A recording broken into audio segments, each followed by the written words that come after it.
नमस्कार। YouTube channel Maths Era and civil engineering by RP. Vyas से मैं RP. Vyas diploma second year third semester के civil branch के सभी स्टूडेंट्स का हार्दिक स्वागत करता हूँ। ये मेरा चैप्टर 1 जो है सब्जेक्ट कोड CE3003 यानी कि मैकेनिक्स ऑफ मटेरियल, उसका चैप्टर 1 है और उस पर वीडियो नंबर 10 है।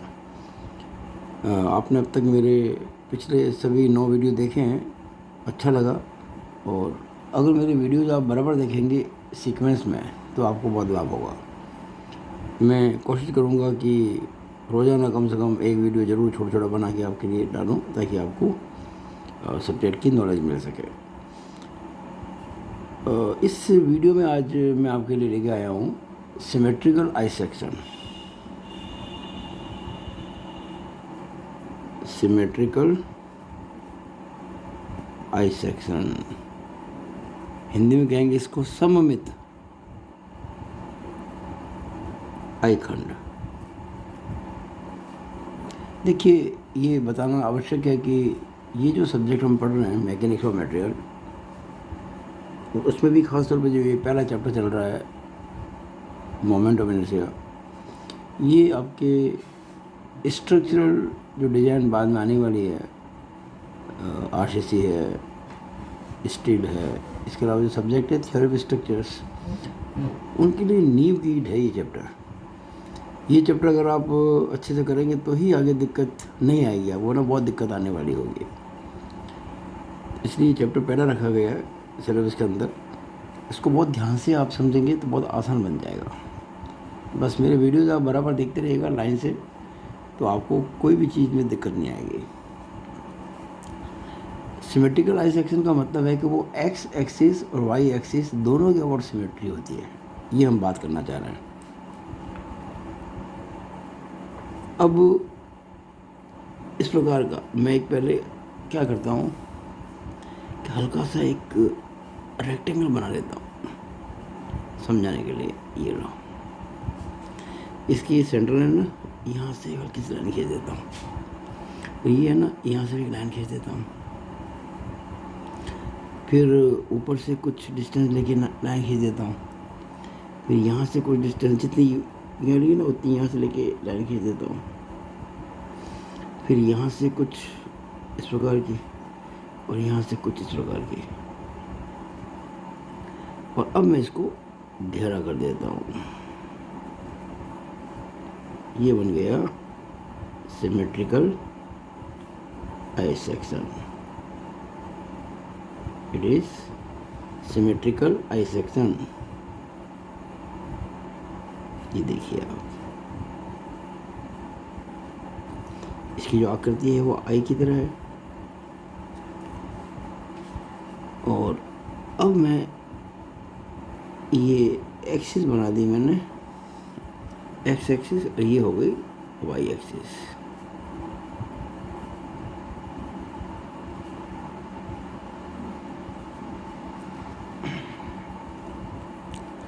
देखिए, मैं इस नाव को बोलूँगा B और इस नाव को बोल रहा हूँ मैं कैपिटल D। ये जो थिकनेस है फ्लैंज की, इसको मैं कह रहा हूँ T1, तो नेचुरली ये भी T1 ही होगी।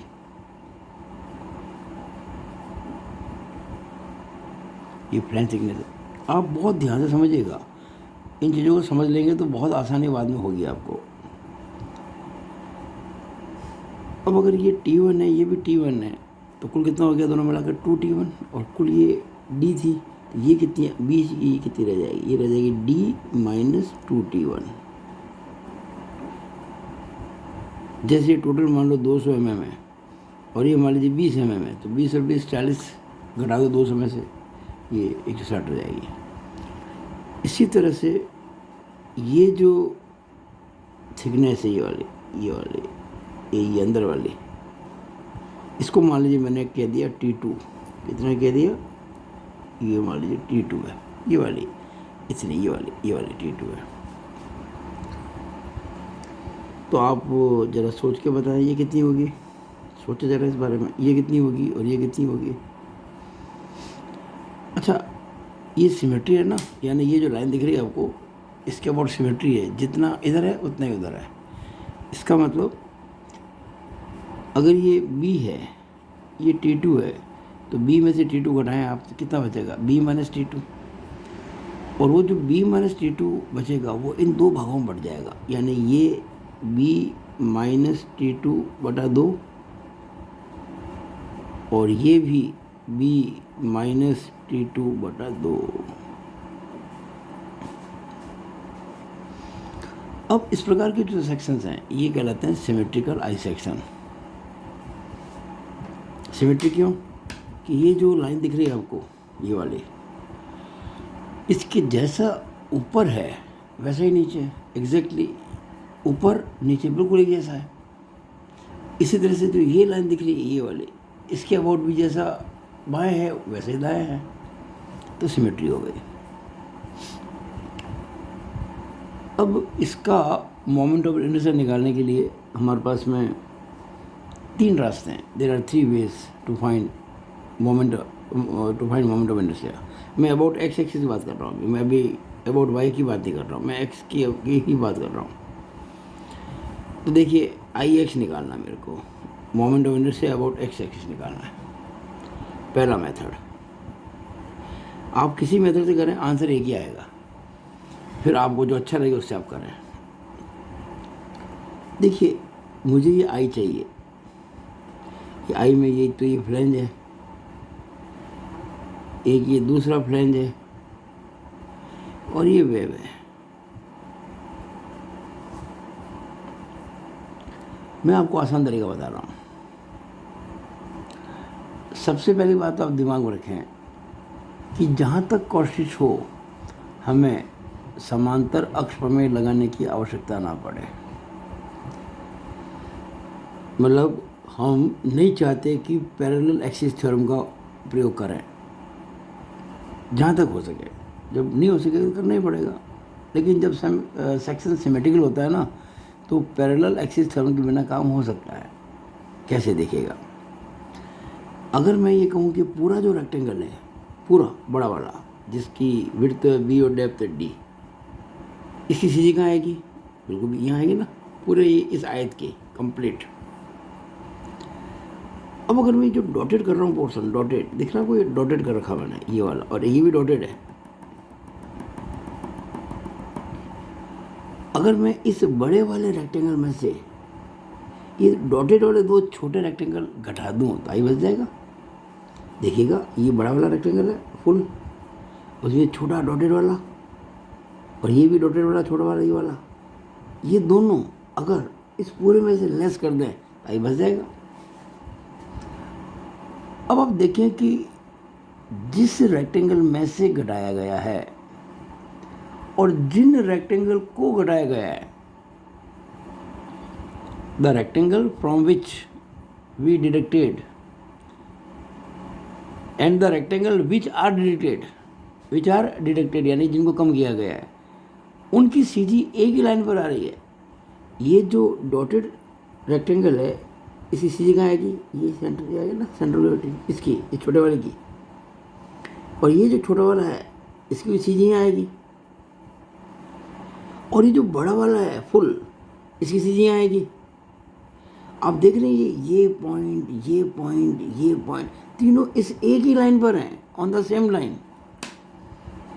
तो हमें पैरेलल एक्सिस थ्योरम नहीं लगानी पड़ेगी, क्योंकि जिस रेक्टेंगल में से हम घटा रहे हैं उसकी सीधी, और जिन रेक्टेंगल्स को घटा रहे हैं उनकी सीधी एक ही लाइन पर है।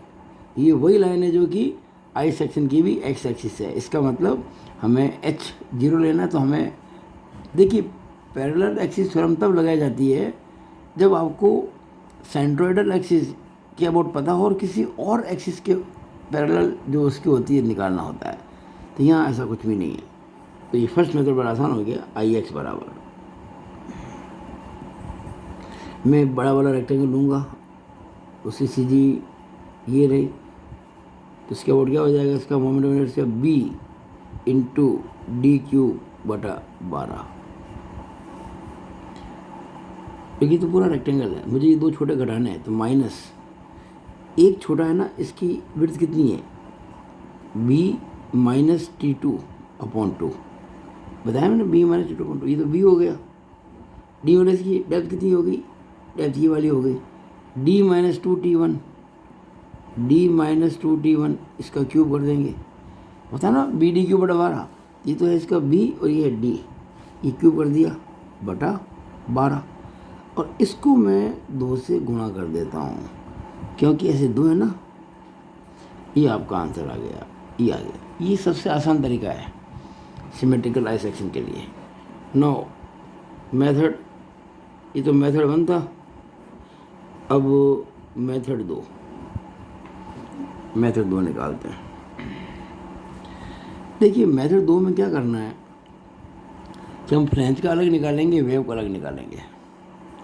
फ्लेंज का ये पोर्शन है, इसकी बी कितनी है, विड्थ कितनी है, बी, डेप्थ कितनी है, T1, तो बी T1 क्यूब बटा 12। लेकिन ध्यान दीजिएगा, ये जो आप देख रहे हैं ये वाला रेक्टेंगल, इसकी सी जी यहाँ आ रही है, यानी ये जो रेक्टेंगल है इसकी एक्स एक्सिस ये है, हमें इसके अबाउट नहीं निकालना है, हमें तो इसके अबाउट निकालना है, और ये एक्सिस इसके पैरेलल है। हमने जो निकाला है बी T1 क्यूब बटा 12, वो इसका निकाला है, लेकिन इसकी एक्सिस के अबाउट हमें इसके अबाउट निकालना था, plus A H square, A का मतलब इस रेक्टेंगल का एरिया कितना होगा, B into T1, B into T1, H का मतलब ये जो इसकी सी जी है ना, और आई सेक्शन की सी जी यहाँ पर है, इसके बीच की दूरी, यानी हम ये दूरी चाहेंगे, ये वाली, ये वाली, ये चाहेंगे, ये एक्सिस इसके पैरेलल है, ये दूरी कितनी हो जाएगी, देखिए ये पूरा डी है कि नहीं है, तो ये जो है ये वाला, ये पूरा ये वाला, ये d/2 वाग नहीं हुआ, हो गया ना, और इस d/2 में से ये डिस्टेंस घटा देंगे, ये वाली कितनी है, ये T1 की आधी है कि नहीं है, ये T1 की आधी है कि नहीं है, देखो ये T1 है ना, इसकी आधी है, तो क्या हो जाएगी, ये हो जाएगी, पहले हमने किया इसको बी T1 की बराबर प्लस ए कर दिया B T1 H square, H का मतलब हमारा एच का मतलब है इस डिस्टेंस से, ये वाली कितनी हो जाएगी, d/2, ये d/2 माइनस T1/2 का होल स्क्वायर, ये हो गया बी T1 क्यूब बटा 12 इस रेक्टेंगल का हो गया, बी T1 क्यूब बटा 12 प्लस ए इस रेक्टेंगल का एरिया बी इंटू T1, और एच का मतलब इसकी सी जी की, ये जो आई सेक्शन की सी जी है उससे दूरी, यानी यहाँ से लेकर यहाँ तक, यानी यहाँ से लेकर यहाँ तक d/2 माइनस T1/2, तो ये हमने पैरेलल एक्सिस टर्म लगा दी।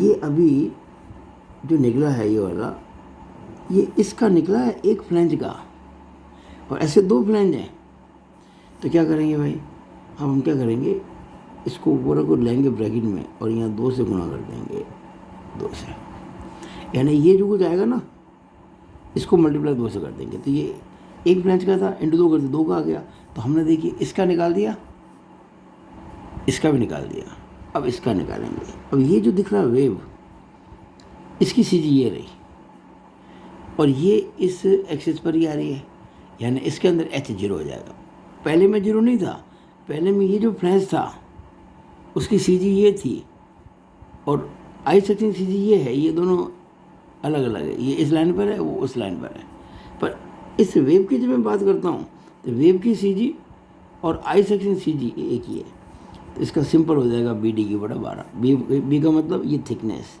T2,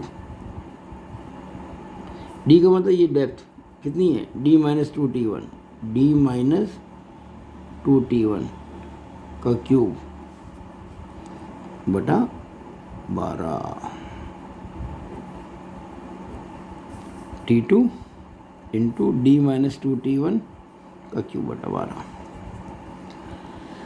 आप इससे निकालें चाहे आप इससे निकालें, आंसर सेम आएगा। एक मेथड और है, वो भी आप देख लीजिएगा। उसमें क्या करेंगे, पहले पूरा लूँगा, पूरा कंप्लीट, यानी कि BD³ बटा 12।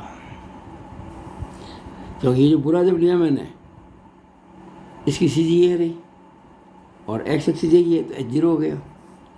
अब उसमें से ये रेक्टेंगल कौन सा, ये पूरा देखो यहाँ से लेकर यहाँ तक कंप्लीट, ये वाला, ये दो डॉटेड साथ में वे भी शामिल कर दिया मैंने इसका। तो ये विड्थ कितनी, विड्थ इसकी b है माइनस b, और डेप्थ इसकी ये है d माइनस 2T1।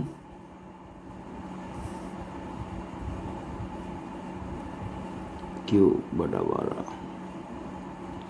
भाई मैंने क्या किया, ये पूरा रेक्टेंगल लिया पूरा, उसमें से ये रेक्टेंगल घटा दिया, ये वाला, ये वाला। तो फिर तो इसकी भी है और डेप्थ इसकी है d माइनस 2T1। लेकिन अगर मैं इस बड़े रेक्टेंगल में से ये छोटा घटा दूंगा तो ये दो डंडे रह जाएंगे, फिर ये कहाँ गया, इधर बच गया ना। तो इसको हम जोड़ना पड़ेगा। पहले मैंने इस पूरे में से ये बीच वाला घटाया, अब इसको ऐड करना पड़ेगा, तो यहाँ प्लस करना पड़ेगा। इसकी विड्थ कितनी है, ये वाली, यानी कि T2, और ये डेप्थ कितनी है d minus 2T1, d minus 2T1 का क्यूब बटा 12। कोई पैरेलल एक्सिस थ्योरम नहीं लगानी पड़ी। क्यों, हमने जिसमें से घटाया इस पूरे में से, उसकी सीधी ये रही, जिसको घटाया उसकी भी सीधी यही है, और जिसको जोड़ा उसकी भी सीधी यही है, एक ही लाइन पर है। तो मैं चाहूँगा कि आप जो मेरे वीडियो देख रहे हैं अभी, इसको पॉज करके आप सेव कर सकते हैं इस पेज की फ़ोटो को। मैंने बताया B इसकी फ्लैंज की विड्थ है, D ओवरऑल डेप्थ है, T1 फ्लैंज की मोटाई है और T2 वेब की मोटाई है। तो हम इन तीन मेथड से, मैं वैसे चाहूँगा कि ये मेथड सबसे आसान है और जल्दी भी है। आप इन तीनों मेथड से करें, आप अपनी मर्जी से B, आपको केवल ये B, D, T1 और T2, B, D, T1, T2, ये अपनी मर्जी से जो चाहे मान लो और ये फॉर्मूले में अप्लाई कर दो, तो इन तीनों से आंसर एक ही आएगा। मैं आपको एक छोटा सा क्वेश्चन डाल रहा हूँ। B = 100 mm, टोटल डेप्थ जो इसकी है वो 150 mm,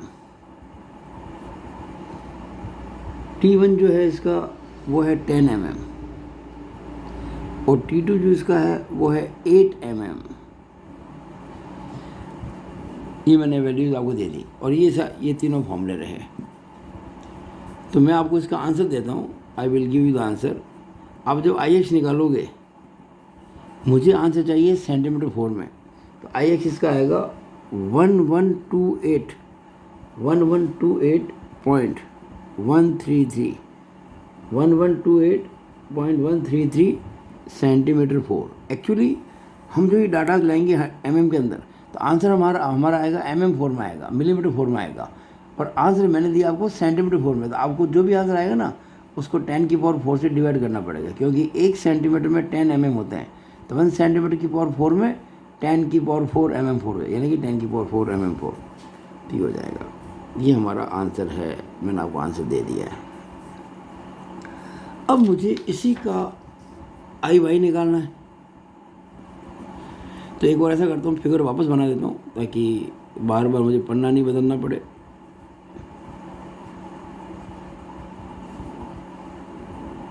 बहुत सिंपल से मैंने फिगर बनाया इसका।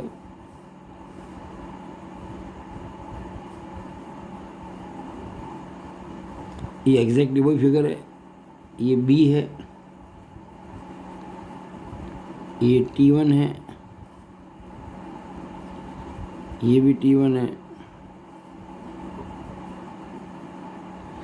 ये T2 है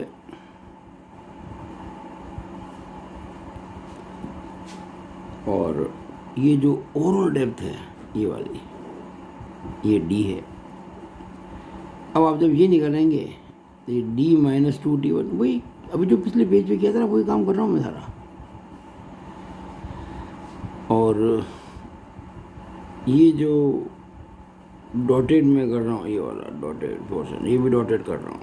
और ये जो विड्थ है ये वाली ये हो जाएगी B माइनस T2 बटा 2, B माइनस T2 बटा 2, और ये भी हो जाएगी B माइनस T2 बटा 2, जो पहले निकाली मैंने पिछले पेज पर। अब हम इसके अंदर भी क्या करेंगे, 3 पार्ट करेंगे, पार्ट 1, पार्ट 2, पार्ट 3। देखिएगा ये वाई एक्सिस है इस आई सेक्शन की, इट इज वाई एक्सिस, ये वाई एक्सिस है। अब देखिए ये जो 3 पार्ट मैंने किए हैं, मान लो ये पार्ट 1, ये पार्ट 2 और ये पार्ट 3, इन तीनों पार्ट को जोड़ देंगे तो पूरा आई सेक्शन बन जाएगा। अब ध्यान से देखिएगा, इस पार्ट की सी जी ये रही, इस बीच वाले पार्ट की सी जी यहाँ आएगी, और इस नीचे वाले पार्ट की सी जी यहाँ आएगी, और ये तीनों ही सी जी इस वाई एक्सिस पर आ रही है, इस एक ही लाइन पर आ रही है तीनों सी जी, यानी there is no need of applying parallel axis theorem. H0 हो गया ना। तो अपन क्या करेंगे, ये जो रेक्टेंगल पहला, जब मैं अबाउट वाई निकाल रहा हूँ ना, याद करो आई एक्स कितना हुआ करता था, बी डी क्यू बटा 12, और आई वाई क्या होता था, डी बी क्यू बटा 12। इस बार ये करेंगे इंटू इसका क्यूब करेंगे, तो देखिए मैं आई वाई निकालने जा रहा हूँ। ये सबसे आसान तरीका है, I Y T1 into B Q बटा 12, T1 into B Q, B1 नहीं है B है, T1 इंटू बी क्यू बटा 12, T1 इंटू बी क्यू बटा 12। सेम इसका भी ऐसे ही होगा ना, T1 इंटू बी क्यू बटा 12। तो इसको हम इंटू 2 कर देते हैं, बस ये लो इंटू 2 किया, मतलब इसका दोनों का आ गया। प्लस इसकी बात करते हैं, तो इसकी ये विड्थ कितनी है, ये देखो ये D माइनस 2T1, तो D माइनस 2T1 हम कहते थे ना बी डी क्यूब बटा 12 होता था, और आई वाई में डी बी क्यूब। तो इस पोर्शन के लिए जो D का मतलब ये हो गया D माइनस 2T1, B का मतलब इसकी थिकनेस हो गई T2 बटा 12। It is the most simple and easy method. ये आई वाई निकाला, ये मेथड 1 है आई वाई का। अब मैं आई वाई का ले रहा हूँ method 2, second method. Second method कैसे लूँगा कि मैं इस पूरे में से, ये जो पूरा है ना, ये पूरा रेक्टेंगल, इसमें से ये 2 डॉटेड रेक्टेंगल लेस करूँगा। अब हमको पैरेलल एक्सिस थ्योरम लगानी पड़ेगी। क्यों, देखिएगा ये जो पूरा रेक्टेंगल है बड़ा वाला, इसकी सीधी सेंटर में आ रही है, वो तो इस वाई एक्सिस पर आ रही है, पर ये जो मैं घटा रहा हूँ ये वाला डॉटेड, इसकी सीधी यहाँ है और हमारी वाई एक्सिस ये है, यानी इस पर ये नहीं आ रही है, तो ये H बनेगा। ये डिस्टेंस हमारे बड़े काम की है, ये निकालनी पड़ेगी, ये वाली। अब मैं कर रहा हूँ, पहले मैं पूरा लेता हूँ। पूरा कितना है, D आई वाई बराबर D इंटू ये B क्यू बटा 12, ये D इंटू बी क्यू बटा 12। ये तो पूरा रेक्टेंगल का है, जिसकी सी जी ये रही, वाई एक्सिस पर ही आ रही है, माइनस ये करेंगे। अब इसका जो है D कितना है, D माइनस 2T1, है ना, D माइनस 2T1 इंटू, अब इसका क्यूब करूँगा, इसका मैंने ये जो डॉटेड वाला सो लिया है, तो ये B माइनस T2 बाई 2 है, B minus T2 by 2, B minus T two upon two B D V cube बटा 12। लेकिन भाई ये जो रेक्टेंगल है डॉटेड वाला, ये वाला, इसकी सीधी तो यहाँ है और हमको निकालना है इसके अबाउट वाई एक्सिस, जो आई सेक्शन की वाई एक्सिस है। ये पैरेलल एक्सिस थ्योरम के हिसाब से एच हो गया। तो प्लस हमारा क्या फॉर्मूला होता है, plus A H square. A का मतलब ये जो रेक्टेंगल है ना जिसके लिए बात कर रहे हैं, इसका एरिया, इस एरिया कितना होगा, B minus T two upon two, then और इंटू ये करेंगे, इंटू डी माइनस 2t1। ये इसका एरिया, ये डिस्टेंस इंटू ये डिस्टेंस, ये डिस्टेंस तो b minus T two by to है और ये जो डिस्टेंस है ये वाले d माइनस 2t1 है। एरिया हो गया into H square. No H का मतलब क्या है, एच का मतलब कि ये जो मैंने रेक्टेंगल लिया था इसकी सीधी ये रही और हमारे आई से सीधी इनके बीच की दूरी ये कितनी होगी, कैसे निकालेंगे इसको। देखिए ये डिस्टेंस निकालने के लिए ये जो वेव की थिकनेस है T2 इसका आधा तो होगा और एक ये जो b minus T two by to था इसका भी आधा हो जाएगा। तो कैसे करेंगे, ए इंटू एच स्क्वायर, एच निकालना हमको, तो होगा ये T2 by to, T2 by two plus ये जो डिस्टेंस थी b minus T two by to, इसका आधा करेंगे तो b minus T two by four हो जाएगा। और भाई जब ये b minus T two by to तो ये है, इसका मैं आधा कर रहा हूँ तो b minus T two by four हो जाएगा। ये h हो गया, इसका स्क्वायर करेंगे भाई, इसका स्क्वायर करेंगे। एक्चुअली ये पूरा काम आएगा और ये हम पहले निकाल चुके हैं। मैं फिर कह रहा हूँ, ये पूरा लिया मैंने d इंटू बी क्यूब बटा 12 और उसमें से दो रेक्टेंगल घटाए तो इसका जो होगा d minus 2t1 into B minus T two by two का क्यूब बटा 12। लेकिन इसकी सीजी और ये सीजी एक ही लाइन पे नहीं आ रही, अलग लाइन पे आ रही है।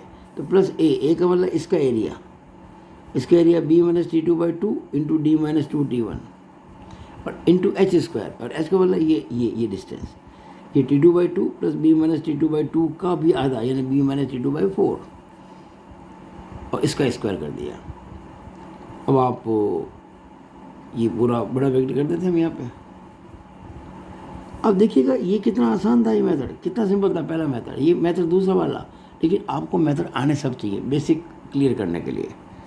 और आप जब वैल्यू पुट करेंगे वही सेम वैल्यू तो वही रही, B capital D capital T1 T2 सब वही है, 100 जो पहले था।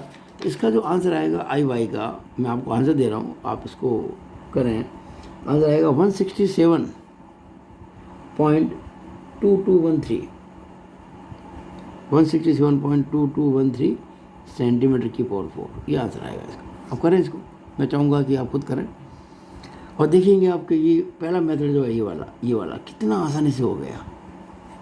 क्योंकि ये जो तीन पार्ट थे तीनों की सीजी ये एक ही लाइन बना रही है। लेकिन जब मैंने ये बड़ा पार्ट लेके दो छोटे घटाए तो बड़े पार्ट की सीजी तो आ रही है इसी लाइन पर, तो हमने सिंपल कर दिया DB को 12। पर जो दो छोटे पार्ट हैं उनकी सीजी अलग अलग है तो वो इस पर नहीं आ रही है, तो ये H बना। तो मैंने सारा लिखा है इसको, आप एक बार इसको पॉज करके फ़ोटो ले सकते हैं और आपको काम बाद में बड़ी काम आएगी इन कैलकुलेशंस। तो आज आपके लिए मैंने ये बहुत आसान तरीके से सिमेट्रिकल आई सेक्शन को समझाने की कोशिश की है। आप करें और जो दो मैंने आंसर दिए हैं इनको निकालें और मुझे कमेंट बॉक्स में कमेंट करें कि ये आपके आंसर आए कि नहीं आए। एक्चुअली आपका आंसर जब आएगा वो आएगा mm4 में आएगा और आप 10 की पावर 4 से डिवाइड करेंगे तभी 167.2213 आएगा। तो मैं कमेंट बॉक्स में इवन मैं कोई अगर मेरे को सीधा व्हाट्सअप कर सकता है मेरे इस नंबर पर 9521663064 पर, तो अभी उसका स्वागत होगा। लेकिन जो भी मुझे कमेंट करे या व्हाट्सअप करे तो वो अपना कंप्लीट नाम पता एड्रेस ज़रूर लिखे, कॉलेज कौन सी है, ब्रांच कौन सी है। खैर ब्रांच तो सिविल ही होगी, इसी की बात चल रही है और डिटेल दें आपको, ठीक है। तो अगर आपको मेरा वीडियो अच्छा लगा हो, इसको लाइक और शेयर करने में कमी ना रखें। और अगर आपने मेरे यूट्यूब चैनल को अब तक सब्सक्राइब नहीं किया, इसको ज़रूर सब्सक्राइब करें, ताकि आपके लिए मेरे वीडियोस बराबर, अभी तो मैं आपको लिंक भेजा करता हूँ, लेकिन बाद में आपको अपना मिला करेंगे अगर आप सब्सक्राइब कर लेंगे तो। It is all over about this video. Thank you.